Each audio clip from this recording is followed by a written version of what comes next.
Hey, Chris. Welcome to another week of Cyber Talks. I was just on a couple webinars today, and I saw there were a bunch of comments about cybersecurity policy, business policies. So I figured we'd probably expand that a little bit here. It was even showing up in some of the insurance applications that people were showing me this week. Yeah, I mean, nothing gets people out of bed more than policies. Exactly. I mean, come on, let's keep this exciting. Let's bring Well, we can actually. talk about it. We can talk about a data breach, which ultimately you ultimately have to have an incident response policy. That's just another one in there. But if we back up and go all the way to the beginning, is like, don't the IT guys just know what to do? I mean, you hope, but I think it comes back to something far before that. Where's the accountability in the organization? You, You hear my dog? The dog's starting up again. Anyway, you need a policy for Sadie and say, while I'm recording, you cannot make a peep.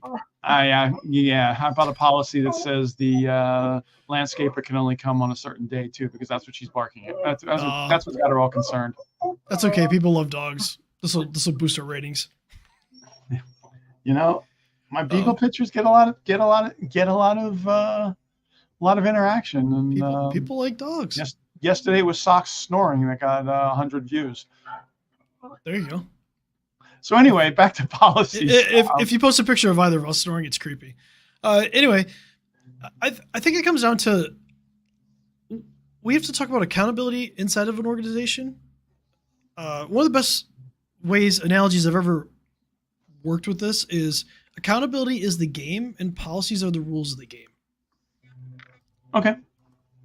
So when we have a game, we need to hold people accountable. But what are the rules for that game? And the policies in our companies are going to be all the rules for playing that game. But there has to be accountability, responsibility for it, because what good is a policy if nobody's held accountable to it? Right. So, and also, yes, it can be treated as a game, but there's so many new things happening that are requiring policies. Yeah. Well, you talked about insurance. I mean, they want to see policies because they want to make sure that people are trying to, if we put it in the context of a game, make sure that they're playing the game right. So if they have critical information or data that they need to protect, they want to make sure that they have the proper policy and proper things in place to make sure that they're doing that. So I think I'm sure I could say that a lot better, but back with the game attribute, make sure people are even playing the game, because a lot of, I talked to one person and said, "Oh yeah, we've got policies. Let me go find them." It's not like anyone at the company even knew they existed. So, rule number one of policies is people need to be able to know where they are and what policies are applicable to them. So if you don't know where the policies are they really policies? It's a Word doc. It's fair, but if nobody knows where they are, I mean, what good is it? At least in this case, it didn't say insert company name here. Or the wrong company name. Yeah. A couple years ago, I did see there was a HIPAA investigation, and they actually pulled the policy book off the shelf, and it said insert company here. But we had policies, we just didn't open the book. All right. Let's make this really simple. Policies are specific to your organization. They should be custom to your organization, your business. They shouldn't just be downloaded templates off the internet that you put into a SharePoint library or something like that and say, "Hey, here's our policies," and then have, like you said, insert company name here. That's not a policy. That's just a collection of documents. But let's talk a little bit about who's the ultimate accountability in a company. I think that's a fair question to ask. Mm-hmm. So, and we deal with small businesses a lot, but even if you start going towards bigger businesses, who's ultimately accountable in the company? So, is it the business owner? If there's a board, it's going to be the board. Any kind of shareholder could technically, it depends on the organization of the company and things like that, the legal structure. But ultimately, if there's a board, they're the owner. If there's one single owner, they're the owner. All right. So who's gonna be responsible then to be the leader of that game? It's going to be executive management, which could be the owner, because the owner might be the CEO and executive management. They might not have anybody else, Right. or if there's an executive management team, they'd be the leader. But who designs the game? So we're talking about security policies and things inside of a business. Who's the actual designer? Do they have a leader inside the business that can actually help design the game and design the policies and present them to executive management or the board to get approval for them to go into place? Well, a lot of times they might have a board meeting. If they have a board, they might kind of say, "Oh, we need policies," and then people are saying, "Oh," then they scramble to find something, which was the case in this other one that I was looking at. Because but who helps them with the policies?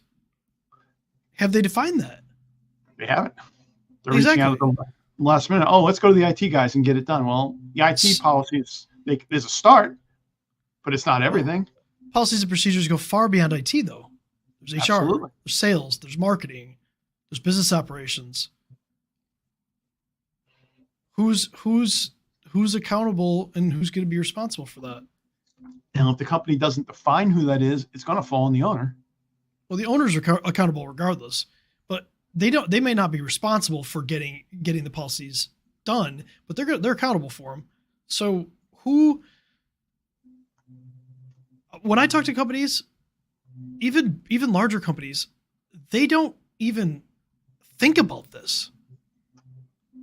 Like HR, they might have an HR director who is making HR policies, and then they might take them to the executive team, or it might just go to the owner and say, "Hey, is this cool?"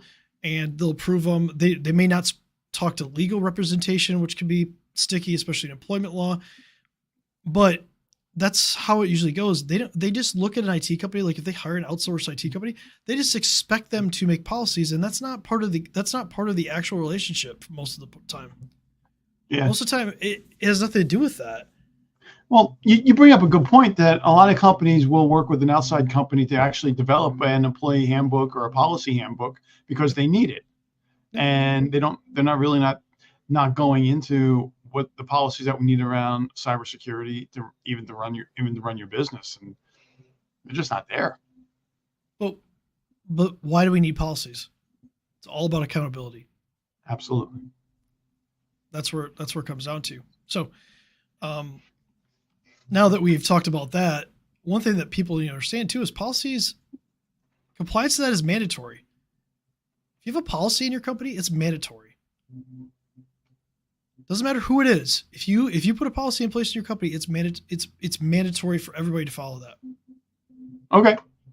How many companies have you dealt with where that's not the case? I mean, you want MFA on everybody's account except for the owners because it's too much effort? Yeah. That's not a policy. It's not mandatory. There should be standards and guidelines and procedures that go along with this, but following a policy is mandatory and then supported by those things.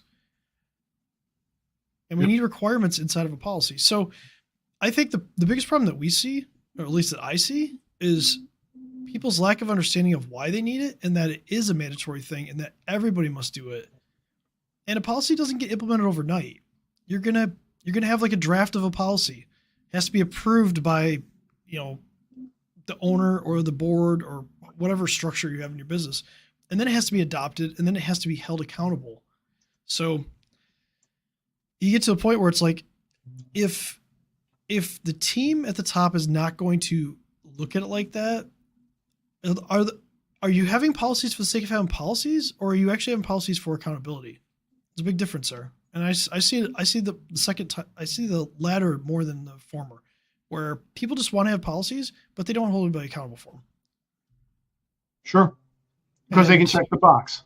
Yeah, so they check a box, but it really doesn't change anything in the business. It doesn't help them manage their risk better. They don't review them. That's the other thing. Policies should be reviewed, changed. When the organization changes, they should be reviewed and changed. How many times has anybody ever asked you for a policy to be reviewed and changed, or should it be changed? I like to review them once a year. We do, but do they come to you and ask you to? No. So. All right. So you want to talk about a couple of policies that people probably should have, just in general? We can do that. Yeah. How about an acceptable use policy? Have a purpose. Yeah. The acceptable use purpose of how and what you can use our technology for. Yep. The other one that I would throw out there is bring your own device policy. How does your IT team work with PCs that people have at their houses? I take that stuff further. Yeah, I take that stuff further and probably do an asset management policy first, at least for internal assets. I think BYOD is important. It's definitely important. It's something you should have, but I'm not sure if it's one of the first ones. I guess you could kind of combine that, I guess, with the work from home policy if you do have work from home. Yeah, my thing on the BYOD policy is if we get a bunch of people using their own equipment, we're going to put tools out there to really secure it. But does the employee understand that if there is a data breach, there's a real good chance that if there's an investigation, that everything on their home machine becomes part of that investigation. Yeah, I think you need to talk about a policy in place of should bring your own device even be a thing. Like talk about it before that. Should if you're not doing like basic things, if you don't have like an acceptable use policy, you don't have an asset management policy, maybe change management, access control policy, an incident management policy. How do we respond to how do we report incidents? You're missing the mark a little bit. Obviously, BYD, I'm not discounting that. I think that's important, but I think there's other ones that just need to be brought in beforehand. Just make sure that people are doing things right. How do you classify your information? An information classification policy. Do you classify your information? That's a different story. I can tell you the resounding no for most people, and that's a big problem. Is there a network management policy in place? How are we establishing rules for maintenance expansion of the network? Security training and awareness policy. How are we making people aware of security threats? How are we training them in the company? How do we manage vulnerabilities? A vulnerability management policy. Really important things that are just missed. We could talk about physical security policy. I think work from home kind of goes with your BYOD, because I think they're two different policies, but I think they kind of work together sometimes, because if people are working from home, are you giving them a piece of hardware to work on as part of your policy, or are you allowing them to work in their home, like you said? And if you are, then what's your policy behind them using that? And do they understand the implications? The employees understand the implications. I don't know if the company understands the implications. I can't tell you how many companies come to us and they let people use personal devices with no policy, no controls, just free, hey, here you go. You could just put all of our data on your personal device. We don't care. And it's well, what happens if they quit or they leave? So we had a client that basically went Chapter 11 and sold the company. And as part of the severance package to all the employees, they said, "I'll just take your computer with you when you go home tonight." Yep. First of all, how did that go? How did that go with the purchaser? It was in liquiidation, so it wasn't an actual purchase. It wasn't a sale. Oh, it was liquidation. Oh. How critical? How sensitive the information was on these? Don't say what type of business. Just say sensitivity. It was sensitive. Okay. There was definitely this company had to make FDA filings. Oh. So do I really know what was on everyone's computer? Nah. they had copies. There were copies all over, and we found out after the fact. Oh yeah, we gave everybody the PCs, and they're still using them. Okay. And so, guys, Moving on. I have no problem with people companies wanting to liquidate, give people their PCs as a severance package, but work with your IT team. Make sure that you purge all the data from those PCs before they go, because as of now, that data is still sitting out there, and if they try and sell it, somebody's got it. The data management policy is kind of important. So let's end this on a really simple thing. You need to have accountability in your company. So with accountability comes policies, and those are just the rules for playing the game, for being a part of the company. Yep. They are mandatory.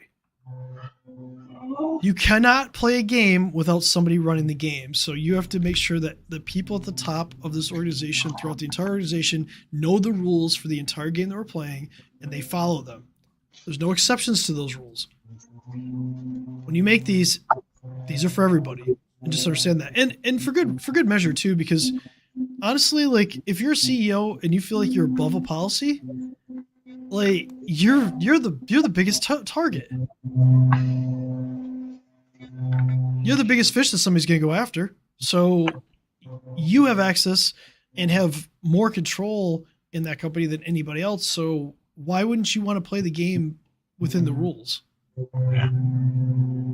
So I'll tell you what, all the stuff that we do in our business, I follow the same rules as everybody else. So the things that we have in place, the policies that we have, I follow them just like everybody else. I had a phone call today from the owner, retired owner of a law firm, and he reached out and said, "I keep getting this pop up." I was like, "Yeah, you're gonna have to use your MFA to get in." It's like, "Do I have to?" Yes. Okay. So he didn't push it to get for me not to do it, but yeah, definitely have policies, stick to them. And guys, if you're still with us, if you really want something better, comment below, give us a better topic for next week, because I came up with this topic and I made Chris go for it. I mean, I'll talk about policy. I don't really care. I know. Depends on what we want our ratings to be. I think I'll be out of town next week, so this would be interesting. Okay. We'll schedule something, but that's what you're going someplace warm next week. Yeah, I'm escaping the fall. I'm going to where it's kind of summery.